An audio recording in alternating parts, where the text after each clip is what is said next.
29টি সাধু। ককা দেউতা বোপাই ঐ কাইলৈ মই তীৰ্থলৈ যাবলৈ থিৰ কৰিছো। বৰ বুঢ়া হৈ আহিছো আৰুনো কিমান দিন জীয়াই থাকিম।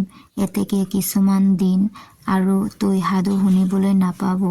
ঈশ্বৰে ভালে কুশলে উভতাই আনিলে এইদৰে সাধু শুনিবলৈ পাবি, নহলে নাই। নাতি লৰাই ককাকৰ কথা শুনি বেজাৰ কৰি কলে, ককা দেউতা, ঈশ্বৰে নিশ্চয় তোমাক ভালে কুশলে আনি আকৌ আমাক দিব। মই ঈশ্বৰৰ চৰণত তোমাৰ ভালৰ অৰ্থে নিত প্ৰাৰ্থনা কৰি থাকিম। আজি কোৱা ককা দেউতা, তোমাৰ সেই সাধুটো। ককাকে উত্তৰ দিলে, মোক চুমা এটা দে আৰু শুন। 2 ৰাজপুত্ৰ। এক ৰজাৰ 2জনী ঘৈণীয়েক আছিল। বৰজনীৰ 2টা ল'ৰা। সৰুজনীৰ ল'ৰা ছোৱালী একো নাছিল। ল'ৰা 2টা উপজাৰ কিছুদিনৰ পিছতে বৰ কুঁৱৰী মৰিলত। সিহঁতক ডাঙৰ দীঘল কৰাৰ ভাৰ সৰু কুঁৱৰীৰ গাত পৰিল। সৰু কুঁৱৰীয়ে ল'ৰা 2টাক তুলি তালি ডাঙৰ দীঘল কৰিছিল যদিও পেটে সম্বন্ধীতে সিহঁতক তেওঁ দেখিব নোৱাৰিছিল। সেই দেখি সদায় সিহঁতৰ দায় জগৰৰ কথা বাপেকক লগাই আছিল। এদিন ৰজাই পহু মাৰিবলৈ গল। ল'ৰা 2টিয়ে সেই কথা শুনি দেউতাই পহু মাৰিবলৈ গৈছে, খাম ঐ খাম বুলি দেও দি নাচি ফুৰিছিল। কিন্তু দুৰ্কপালৰ গুণে ৰজাই সেইদিনা এটা পহু মাৰিব নোৱাৰিলে। ৰজাই উভতি আহি সেই কথা ঘৈণীয়েকৰ আগত কলত, নেপাবতো, আপোনাৰ যিহে খকুৱা ল'ৰা, আপুনি যোৱাৰে পৰা সিহঁতে খাম ঐ কৰি আছে। এনেকুৱা আপদীয়া ল'ৰাক খেদাই দিয়াহে উচিত। পহু নেপায় আৰু উৰে দিনটোৰ পৰিশ্ৰমৰ ভাগৰত ৰজাৰ মনটো বেয়া লাগি আছিল। সেইবাবে অনেক বেয়াকৈ ঘৈণীয়েকে ল'ৰা 2টাৰ বিৰুদ্ধে লগালত ৰজাই খপকৰে কলে, দিম কাইলৈ সিহঁতক খেদাই। বাপেকৰ মুখৰ এই কথাষাৰ সৰু ল'ৰাটিয়ে কেনেবাকৈ শুনি তাৰ মনত বৰ বিৰক্তি লাগিল। সি ৰাতিয়েই তাৰ ককায়েকক কলে, ককা দেউতাই মাহীৰ কথা শুনি কাইলৈ আমাক ঘৰৰ পৰা খেদাই দিব খুজিছে। আমি যেন ইয়াত কিবা কেলেহুৱা চপনীয়াহে। মই কওঁ আমি ইয়াত আৰু থকাটো উচিত নহয়। আমাক খেদোৱাৰ আগতেই আমি গুচি যাওঁগৈ আহা। ভায়েকৰ কথাত ককায়েকে হয় দিলত দুয়ো সেই ৰাতিয়ে পলাই গুচি যোৱাকে থিৰ কৰি ঘোঁৰাশালৰ পৰা 2টা ঘোঁৰা লৈ আৰু হাতত 2খন তৰোৱাল লৈ ওলাই গল। সিহঁত গৈ থাকোঁতে এঠাইত ৰাতি পুৱাল। ভায়েকে ককায়েকক কলে, ককাইদেউ, মোৰ বৰ পিয়াহ লাগিছে। ইয়াত কৰবাত পানী পায়নে চোৱাচোন। পিয়াহত মোৰ কণ্ঠ শুকাই নিছে। এটোপা পানী নাখালে মই আৰু যাবই নোৱাৰো। ককায়েকে গছ এজোপাৰ ওপৰত উঠি চাৰিওফালে চাই অলপ দূৰত এখন নৈ দেখা পালে। তেতিয়া সি গছৰ পৰা নামি আহি ভায়েকক তাতে থাকিবলৈ কৈ পানী আনিবলৈ গল। ককায়েকে গৈ নৈৰ কাষ পাওঁতেই দেখিলে যে বাটতে সুকুলী হাতী এজনী শুই আছে।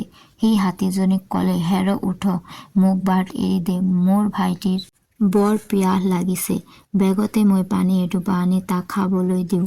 সুকুলী হাতীজনীয়ে উত্তৰ দিলে, কত বাটৰুৱা মানুহ মোৰ ওপৰেদিয়ে দেই গেছে, তুমিও যোৱা। তুমিনো গলে কি হল, মই উঠিব নোৱাৰো। মোৰ বৰ ভাগৰ লাগিছে দেখি শুই আছো। হাতীৰ কথা শুনি ৰজাৰ বৰটো লৰাই আগগুৰি নাভাবি হাতীজনী দেই যাবলৈ বুলি তাইৰ পিঠিত ভৰি দিলতে হাতীজনীয়ে তাক পিঠিত লৈ থিয় হল আৰু লৰি যাবলৈ ধৰিলে। বৰকোঁৱৰে তাক পিঠিৰ পৰা নমাই দিবলৈ হাতীজনীক কলে তথাপি হাতীয়ে ননমাই তাক লৈ গুচি গল। সেই দেশৰ ৰজাজন দুদিনমানৰ আগেয়ে হঠাৎ ঢুকাইছিল। ৰজা অপুত্ৰক আছিল দেখি ৰাজপাটত বহিবলৈ কোনো নথকা বাবে পাত্ৰ মন্ত্ৰী সভাসদ সকলে ভাল চাই ৰজাৰ ল'ৰা এজন বিচাৰি চাৰিওফালে মানুহ পঠিয়াইছিল। ৰজাৰ সুকুলী হাতীয়েও ৰজাৰ ল'ৰা বিচাৰি আহি সেইদৰে বাটতে পৰি আছিল। সেই দেখি তাই এই সৰ্বসুলক্ষণীয়া ৰজাৰ ল'ৰাটি দেখি পিঠিত তুলি লৈ গুচি গল। বৰকোঁৱৰে যেতিয়া দেখিলে যে হাতীজনীয়ে তাৰ কাকূতি মিনতি একোলৈকে কাণ নিদি তাক লৈ গৈছে, নিৰুপায় হৈ তাৰ গাৰ চেলেং কাপোৰখন দুখৰকৈ ফালি তাৰে একোডোখৰ বাটে পেলাই যাবলৈ ধৰিলে, যাতে তাৰ ভায়েকে সেই চিনে গৈ তাৰ ওচৰ ওলাবগৈ পাৰে।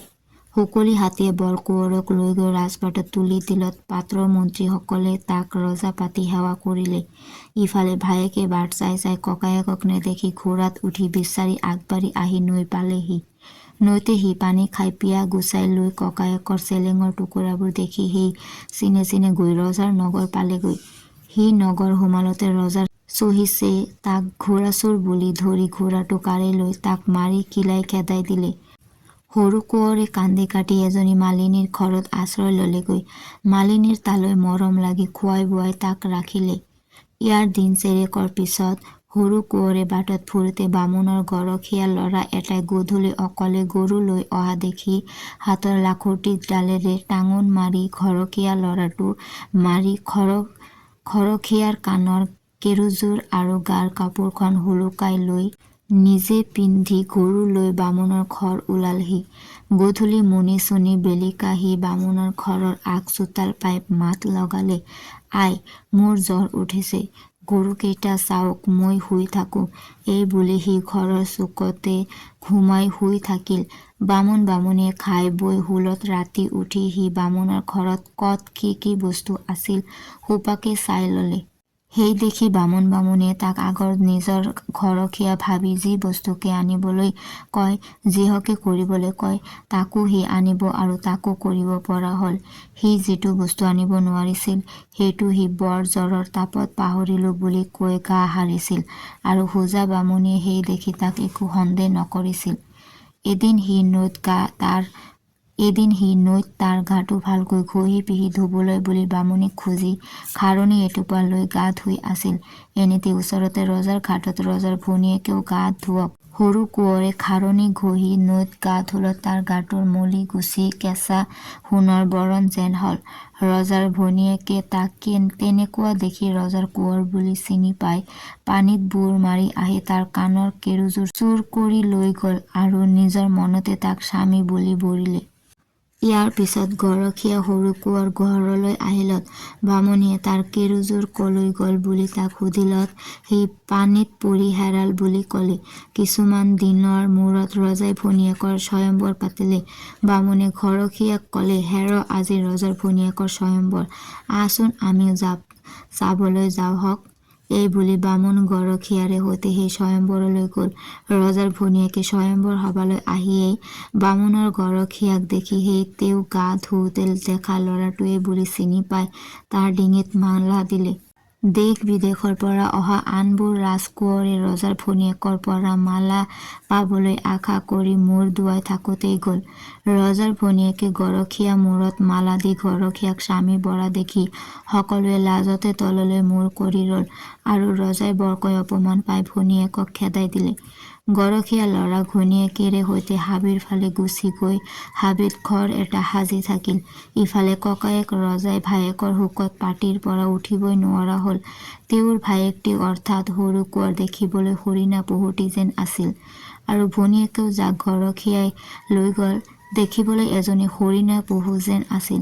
সেই দেখি তেওঁ এহাল হৰিণা পহু চাই থাকি মন জোৰাবলৈ ইচ্ছা কৰি পহু এহাল ধৰি আনিবলৈ হাবিলৈ মানুহ পঠিয়ালে।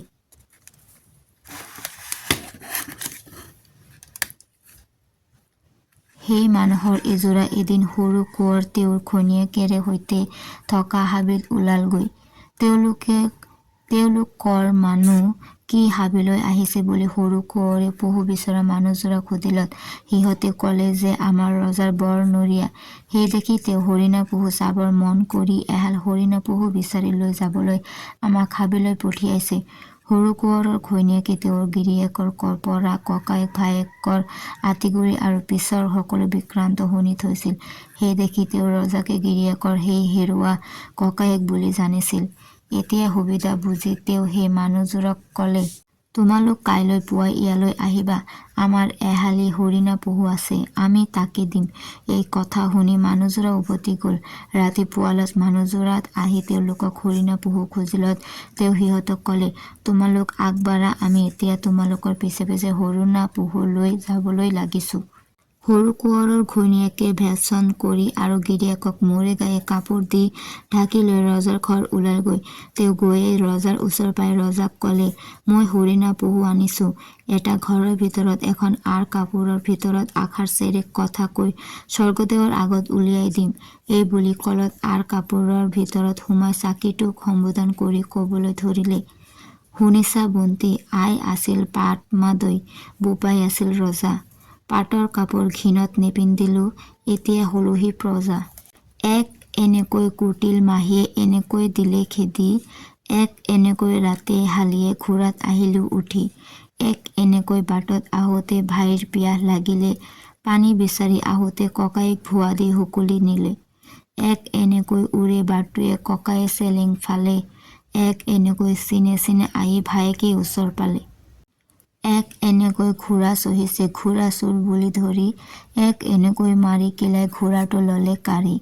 এক এনেকৈ বামুণৰ ঘৰত গৰুৰ গৰখীয়া হলা, এক এনেকৈ স্বয়ম্বৰ পাতি ডিঙিত পালে মালা। একে এনেকৈ হৰিণা বুলি টেকেলাইক আনিছে ধৰি। সৰু কোঁৱৰৰ ঘৈণীয়েকে বিনাই বিনাই এইখিনি গালতে ৰজাই একে চাবেই উঠি আঁৰ কাপোৰৰ ভিতৰত সোমাল আৰু ভায়েকক দেখি চিনি পাই ডিঙিত গবা মাৰি ধৰিলে। ভৈনীয়েককো ৰজাই চিনি পাই ডিঙিত ধৰি হুক হুক কৰে কান্দিবলৈ ধৰিলে। তেতিয়াই ৰজাৰ নৰিয়া ভাল হল। ৰজাই তেতিয়া নগৰৰ ঢোল পিটাই শুনাই দিলে যে আজিৰ পৰা কোনো মানুহে বিদেশী মানুহক ৰজাৰ ওচৰলৈ ননাকৈ নামাৰিব নিকিলাব। ভায়েকক কিলাই যি চহিষ্ঠুৱে ঘোঁৰাটো কাঢ়ি লৈ গৈছিল তাক ধৰাই আনি চমতাৰে কোবাবলৈ আজ্ঞা দিলে আৰু ভায়েকক উঠি ৰজা পাতি তেওঁ বহি ৰজা হল। ভৈনীয়েককো বৰ মৰম কৰি নিজৰ দুখৰ ক্ষমা মাগিলে। ইয়াৰ পিছত দুই ভায়েকে বাপেকৰে সৈতে দেখা কৰিবলৈ বাপেকৰ ৰাজ্যলৈ গল। পুতেকহঁত ৰজা হৈ মহাপয়োভৰেৰে আহিছে শুনি বাপেকে বৰ ৰং পাই সিহঁতক সাদৰি নি ঘৰত সোমালে। মাহীয়েকেও বাহিৰে দেখুৱাই সিহঁতক তেতিয়া মৰম কৰিবলৈ ধৰিলে। গধূলি ৰজাই পুতেকহঁতৰে সৈতে ভাত খাবলৈ বহিল। কিন্তু বৰটোৰ ল'ৰাই বুজিছিল যে যদিও মাহীয়েকে তেওঁলোকক মুখেৰে মৰম কৰি আদৰ দেখুৱাইছে, আচলতে মাহীয়েকৰ বুকুত সাতকোৰা জুই জ্বলিছে, গতিকে মাহীয়েকে তেওঁলোকৰ অনিষ্ট কৰিবলৈ খুব যত্ন কৰিব। সেই দেখি ককায়েকে ভাত খাবলৈ যোৱাৰ আগতে ভায়েকক মনে মনে কলে, মই নকলে তুমি ভাতৰ গৰা মুখত নুতুলিবা। ভাতৰ পাতত দুই ভায়েকে হাত দি বহি থকা দেখি বাপেকে তেওঁলোকক সুধিলে, কি হল ভাত নাখাৱ কিয়? বৰকোঁৱৰে কলে, দেউতা আমি ভাত খাব নোৱাৰো, ভাতত বিষ দিয়া আছে।